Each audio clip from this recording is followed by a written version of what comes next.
दोस्तों स्वागत है आप सभी का हमारे इस वीडियो में। दोस्तों मैं गोविंद जायसवाल। दोस्तों आज का जो हमारा टॉपिक है वो है हास्य तथा करुण रस। इसकी मैं आप सभी को परिभाषा, उदाहरण, अर्थ, स्पष्टीकरण चारों पॉइंट को बेहद शानदार तरीके से समझाऊंगा। तो सबसे पहला जो आपका टॉपिक होगा वो होगा हास्य रस। इसकी सबसे पहले आप परिभाषा लिखेंगे कि किसी व्यक्ति के विकृत रूप, आकार, वेशभूषा, रंग आदि को देखकर जो मन में विनोद भाव उत्पन्न होता है, हास कहलाता है। यही हास विभाव, अनुभाव और संचारी भाव से संयोग करता है तो हास्य रस की उत्पत्ति होती है। इसका मतलब अभी आप समझ नहीं पाए होंगे, अब इसको आप समझिए। दोस्तों क्या है कि अगर आप किसी भी चीज़ का विकृत रूप देख लें, मतलब जैसे कोई एक व्यक्ति है वो अगर महिला का ड्रेस पहनकर निकल जाए अचानक से, तो आप जब देखेंगे तो आपके मन में एक विनोद भाव उत्पन्न होगा, अर्थात एक हंसी का भाव उत्पन्न होगा जो हास कहलाएगा। और यही हास विभाव, अनुभाव और संचारी भाव से जब संयोग करेगा तो यहाँ पर हास्य रस की उत्पत्ति हो जाएगी।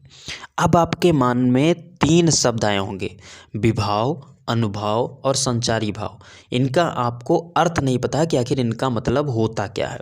तो इस चीज़ को जब मैं अभी आपको उदाहरण समझाऊंगा तब उसमें आपको क्लियर करूंगा। तो आप उदाहरण देखिए।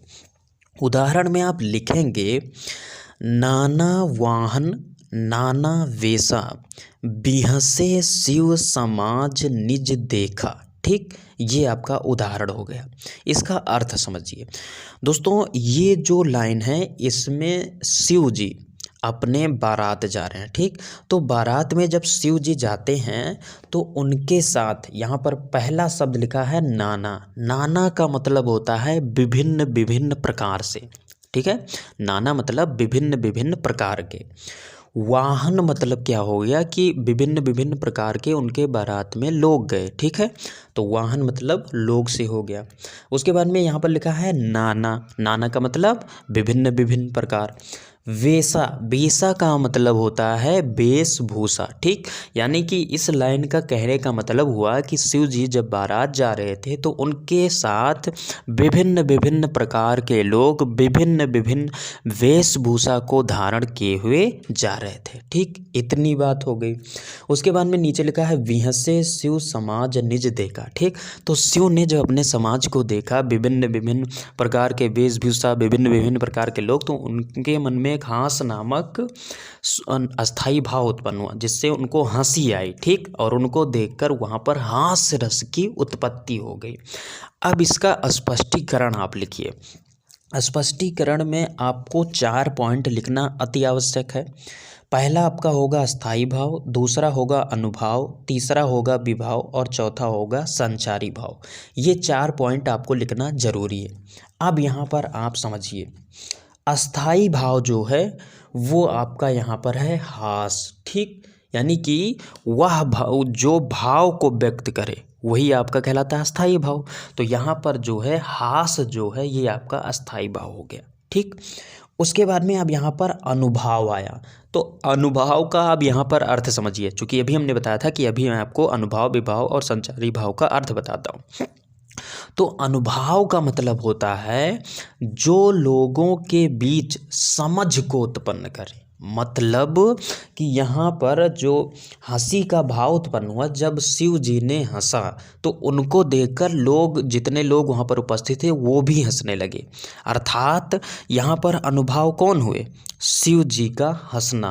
तो अनुभाव का मतलब होता है जो लोगों के बीच समझ उत्पन्न करे। ठीक है, तो जब शिव जी ने हंसा तो उनके हंसने से वहाँ पर समझ उत्पन्न हो गई कि यहाँ पर हंसने की बात है, और लोगों के बीच में एक हंसी का माहौल हो गया और लोग हंसने लगे। ठीक, तो ये आपका हो गया अनु। अब इसके बाद में आता है विभाव। तो विभाव का सबसे पहले आप अर्थ समझिए।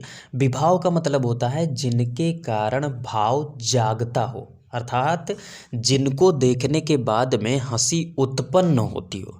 तो यहाँ पर किनको देखने के बाद में हंसी उत्पन्न हुई थी? जो शिव के समाज थे, अर्थात जो शिव के बाराती थे, उनको देखकर हंसी उत्पन्न हुई थी। अर्थात यहाँ पर विभाव क्या हो जाएगा, शिव समाज। तो ये आपका हो गया विभाव। उसके बाद में अब आता है संचारी भाव। तो संचारी भाव ये है कि वहाँ पर खुशी की बात है या दुख की बात है, ये सब दुख प्रकट हो रहा है कि खुशी प्रकट हो रहा है, क्या प्रकट हो रहा है, वही आपका होता है संचारी भाव। तो यहाँ पर होता है हर्ष, और उसके बाद में रोमांस, यानी कि बारात में हर्ष है, ठीक है, उल्लास है, रोमांस है, ठीक। तो ये यहाँ पर हो गया संचारी भाव।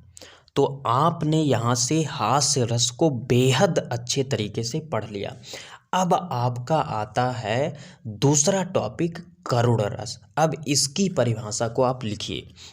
आप लिखेंगे कि किसी अपने प्रिय व्यक्ति, वस्तु आदि के नष्ट हो जाने पर मन में उत्पन्न शोक नामक अस्थाई भाव जब विभाव, अनुभाव और संचारी भाव से संयोग करता है तो करुण रस की उत्पत्ति होती है।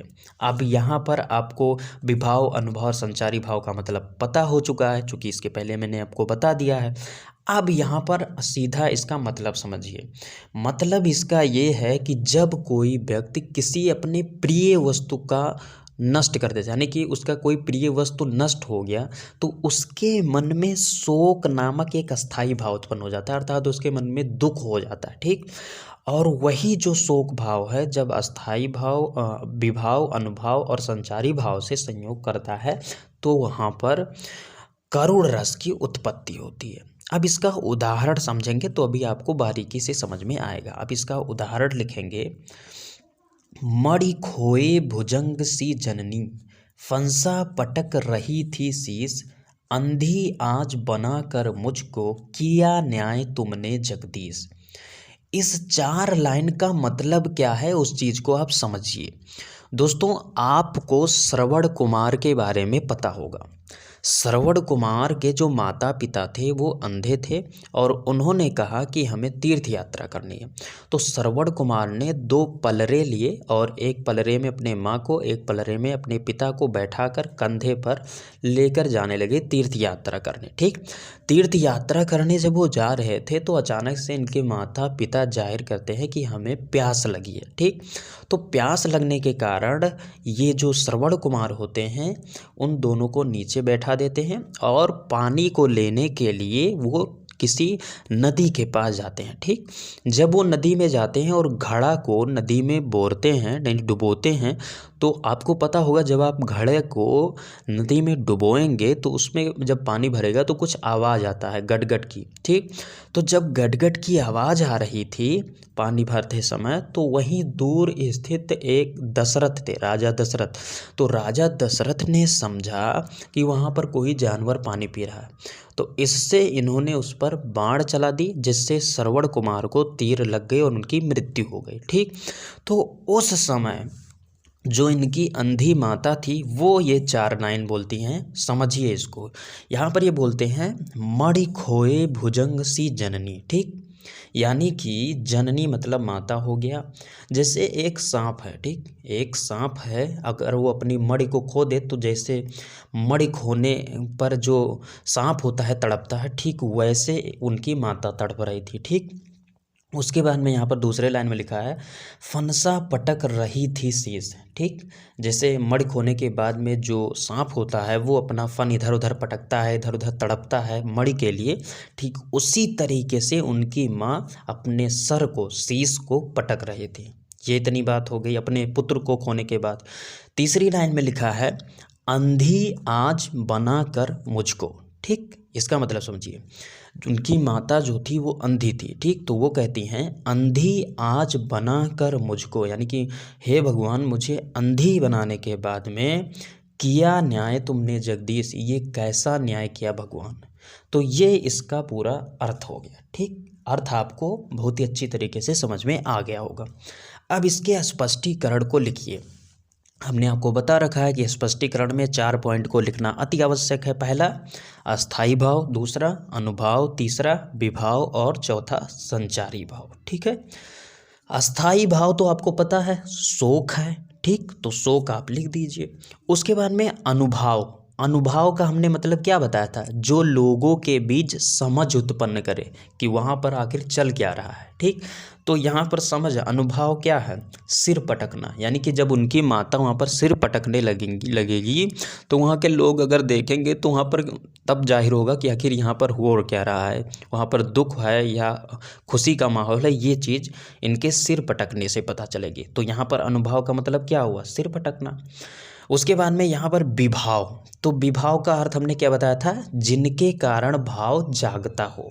तो विभाव यहाँ पर कौन है, श्रवण कुमार, क्योंकि श्रवण कुमार को तीर लगने के कारण मृत्यु हो गई उनकी, इसी कारण से तो वहाँ पर उनकी माता सिर पटक रही थी।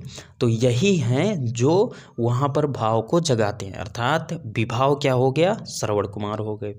उसके बाद में संचारी भाव की बात करें तो विषाद, प्रलाप, दुख, ये आपका क्या हो गया, संचारी भाव, यानी कि जो वहाँ पर प्रकट हो रहा हो वो आपका होता है संचारी भाव। तो ये आपका हो गया करुण रस। आई होप कि ये चीज़ें समझ में आ गई होंगी। वीडियो एडिट करने में बहुत ज़्यादा मेहनत लगी है, तो प्लीज़ वीडियो को लाइक ज़रूर से कर लीजिए। चैनल पर नए हैं तो चैनल को सब्सक्राइब कर प्रेस कर लीजिए बेल आइकन को, जिससे कि आपको नए वीडियो का अपडेट मिलता रहे। तो दोस्तों बस यहीं पर दीजिए इजाज़त। जय हिंद।